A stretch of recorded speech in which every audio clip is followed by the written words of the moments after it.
नमस्कार भक्तों, आज हम आपके लिए लेकर आए हैं संतान सप्तमी व्रत कथा। यह कथा माता पिता को संतान सुख और उनकी रक्षा का आशीर्वाद देती है। आइए कथा की शुरुआत करते हैं। प्राचीन काल की बात है। आर्यावर्त भारतवर्ष के दक्षिण दिशा में एक विशाल राज्य था जिसका नाम था माल्य देश। वहां एक प्रतापी और धर्मनिष्ठ राजा राज्य करता था, राजा चित्रसेन। वे सत्यप्रिय, न्यायप्रिय और प्रजा का पालन करने वाले राजा थे। उनकी पत्नी रानी सुधर्मा भी अत्यंत धार्मिक, पतिव्रता और संस्कारों से युक्त थीं। परंतु दंपति के जीवन में एक ही कमी थी, उन्हें संतान सुख प्राप्त नहीं था। राजा रानी दोनों ही इस विषय में अत्यंत चिंतित रहते।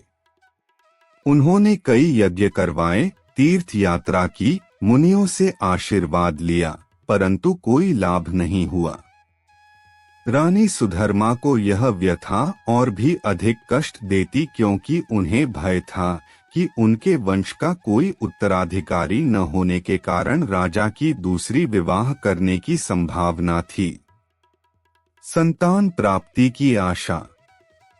एक दिन रानी सुधर्मा राजमहल के उद्यान में उदास बैठी थीं। उसी समय वहां से एक तेजस्वी महर्षि कश्यप का आगमन हुआ।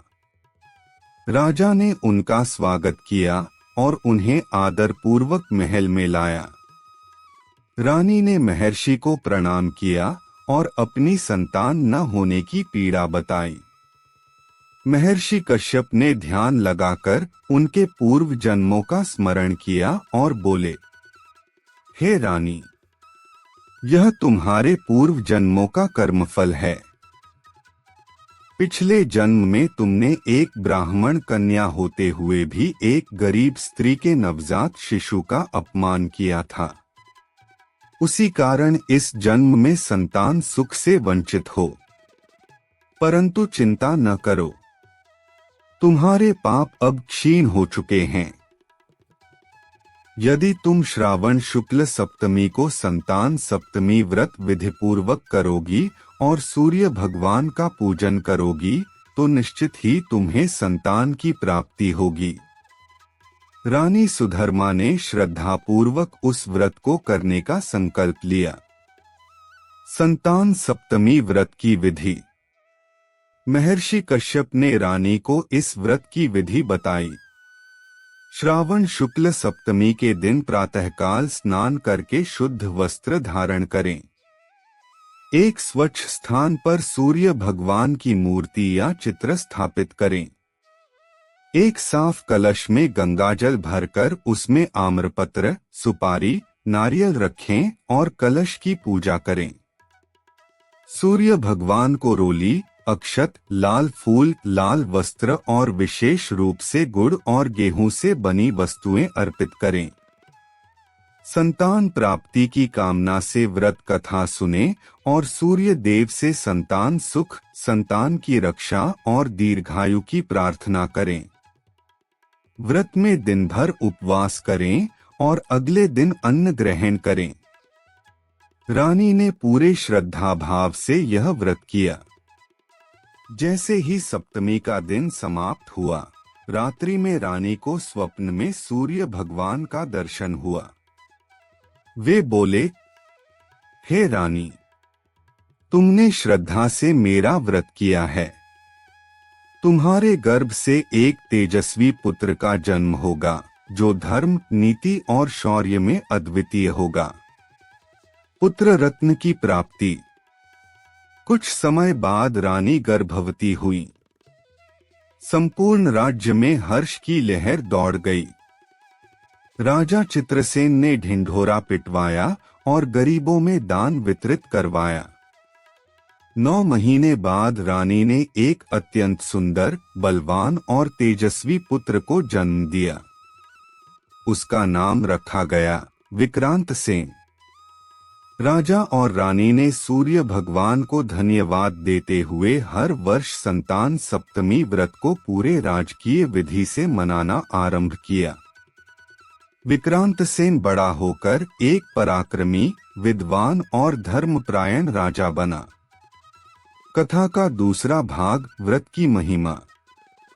वर्षों बाद जब विक्रांतसेन युवा हुआ तो उसका विवाह राजकुमारी सुशीलावती से हुआ।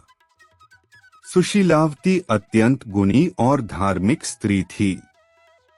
विवाह के कुछ समय बाद उसने एक पुत्र को जन्म दिया, परंतु जन्म के कुछ ही दिनों में वह बालक बीमार पड़ गया और मर गया। राज्य में पुनः शोक का वातावरण बन गया। विक्रांतसेन और सुशीलावती अत्यंत दुखी हुए। तभी एक दिन एक वृद्धा साध्वी महल में आई और सुशीलावती से बोली, बेटी, क्या तुमने कभी संतान सप्तमी व्रत किया है?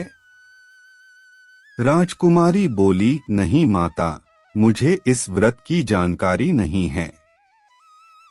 वृद्धा बोली, यही कारण है कि तुम्हारी संतान दीर्घायु नहीं हुई। यदि तुम अगली सप्तमी को यह व्रत श्रद्धा से करोगी तो तुम्हारी संतान जीवित रहेगी और दीर्घायु होगी। सुशीलावती ने वृद्धा की बातों को गंभीरता से लिया और संतान सप्तमी व्रत किया। व्रत की रात्रि उसे स्वप्न में एक दिव्य नारी का दर्शन हुआ जो सूर्य के समान तेजस्वी थीं। वे बोली, हे देवी, तुम्हारी श्रद्धा से प्रसन्न होकर मैं सूर्य भगवान की संतान सप्तमी देवी हूँ। तुम्हारी संतान को पुनः जीवन प्राप्त होगा। अगली सुबह वह मरणासन्न बालक पुनः स्वस्थ हो उठा। सारे राज्य में उत्सव मनाया गया। तब से सुशीलावती ने भी जीवन भर यह व्रत किया और अपनी संतानों को भी इसके लिए प्रेरित किया। व्रत का महत्व। यह व्रत न केवल संतान प्राप्ति के लिए फलदायक है, बल्कि संतान की रक्षा, आरोग्यता और जीवन में सफलता के लिए भी अत्यंत महत्वपूर्ण माना गया है। इस व्रत को करने से विशेषतः सूर्य देव की कृपा प्राप्त होती है, जो जीवन में तेज, ओज और उन्नति प्रदान करते हैं। पौराणिक मान्यता। ग्रंथों में भी उल्लेख मिलता है कि महर्षि नारद ने एक बार माता यशोदा से कहा था कि यदि वे अपने पुत्र श्री कृष्ण की लंबी उम्र चाहती हैं, तो वे संतान सप्तमी व्रत करें।